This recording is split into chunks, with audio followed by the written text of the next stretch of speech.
मित्रांनो नमस्कार. सुरुवातीलाच बातमी आहे उद्धव ठाकरे यांच्या दौऱ्याविषयीची आणि शिवसैनिकांसाठी अभिमानाचा क्षण. म्हणजे मित्रांनो, काल उद्धव ठाकरे यांनी मुंबईवरून 6 गद्दार खासदारांच्या मतदारसंघात जाण्यासाठी मुंबई विमानतळावर उड्डाण केलं आणि थेट पोहोचले नागपूर विमानतळावरती. यावेळी मित्रांनो, एकनाथ शिंदे यांच्या शिवसेनेला सगळ्यात मोठा धक्का. तर शिंदेंची शिवसेना कोमात, तर उद्धव ठाकरेंचं जंगी स्वागत. अशा प्रकारची माहिती मिळाली. नेमकी बातमी काय आहे मित्रांनो, आपण जाणून घेऊया. शिवसेना पक्षप्रमुख उद्धव ठाकरे यांचा आजपासून विदर्भ, मराठवाडा आणि उत्तर महाराष्ट्र दौरा सुरुवात होतोय.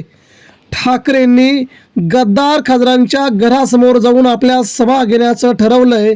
तर मित्रांनो, हे आहे उद्धव ठाकरेंचं जंगी स्वागत. नागपूर विमानतळावरती उद्धव ठाकरे उतरल्याच्या नंतर त्या ठिकाणी सामान्य शिवसैनिकांची प्रचंड स्वरूपामध्ये गर्दी पाहायला मिळाली. ही गर्दी एकच सांगत होती की एकही शिवसैनिक कुठेही हल्ला गेला नाही. गद्दार पळाले, खासदार पळाले, मात्र सामान्य शिवसैनिक आजही उद्धव ठाकरे यांच्या पाठीमागे किती खंबीरपणे उभा आहे याची प्रचिती विमानतळावरती रात्री आली. उद्धव ठाकरेंनी उशिरा रात्री नागपूर विमानतळावरती त्यांचं आगमन झालं. आगमन होण्याच्या अगोदरच तिथे कडवट शिवसैनिकांची प्रचंड स्वरूपामध्ये गर्दी पाहायला मिळाली. पुढे मित्रांनो, आपण बघणार आहोत की उद्धव ठाकरेंसाठी किती गर्दी जमली होती. मित्रांनो, देशाचे पंतप्रधान नरेंद्र मोदी किंवा देशाचे गृहमंत्री किंवा कोणीही मोठा व्यक्ती जेव्हा एका शहरातून दुसऱ्या शहरात जातो तेव्हा त्याला पाहायला एवढी गर्दी कुठे जमत नाही.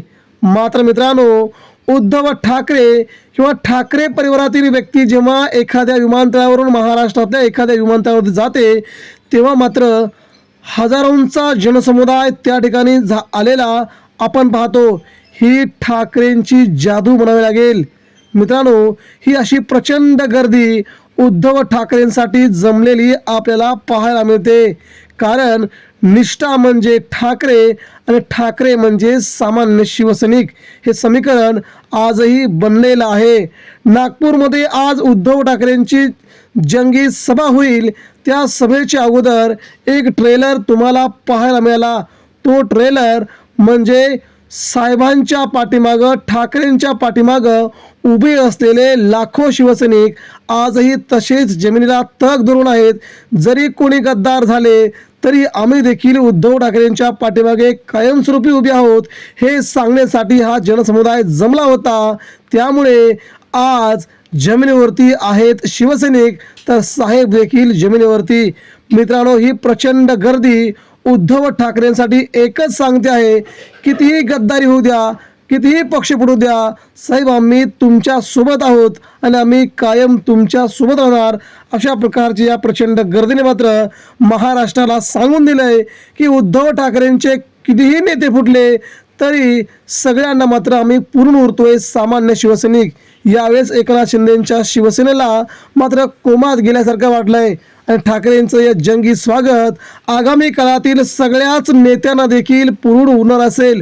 ठाकरे संपत का नाहीत, तर ठाकरे न संपण्याचं कारण म्हणजे ठाकरे हा हुशार आहे, ठाकरे हा पक्ष नाही, ठाकरे हा सामान्य शिवसैनिकांचा श्वास आहे, तो संपणार नाही. हे पुन्हा एकदा सिद्ध झालंय. मित्रांनो, आपण ही गर्दी जर पाहिली गेली तर ही गर्दी विमानतळावरती उद्धव ठाकरेंना त्या ठिकाणी भाषण करावं लागलं अशा प्रकारची ही गर्दी होती. म्हणजे ठाकरेंना बघण्यासाठी, ठाकरेंना पाठिंबा देण्यासाठी जमलेला हा जनसमुदाय एकच सांगत आहे, साहेब तुमचं आम्ही आमच्या नागपूर शहरामध्ये जंगी स्वागत करत आहोत. आणि गद्दारांना एकच संदेश आहे की तुम्ही जरी किती पक्षी फोडले तरी देखील उद्धव ठाकरे मात्र संपणारे नाहीत. उद्धव ठाकरे कायम पुढे जाणार आहेत. मित्रांनो, ही ठाकरेंची ताकद आगामी काळात खूप मोठी होईल यात 3 शंका नाही.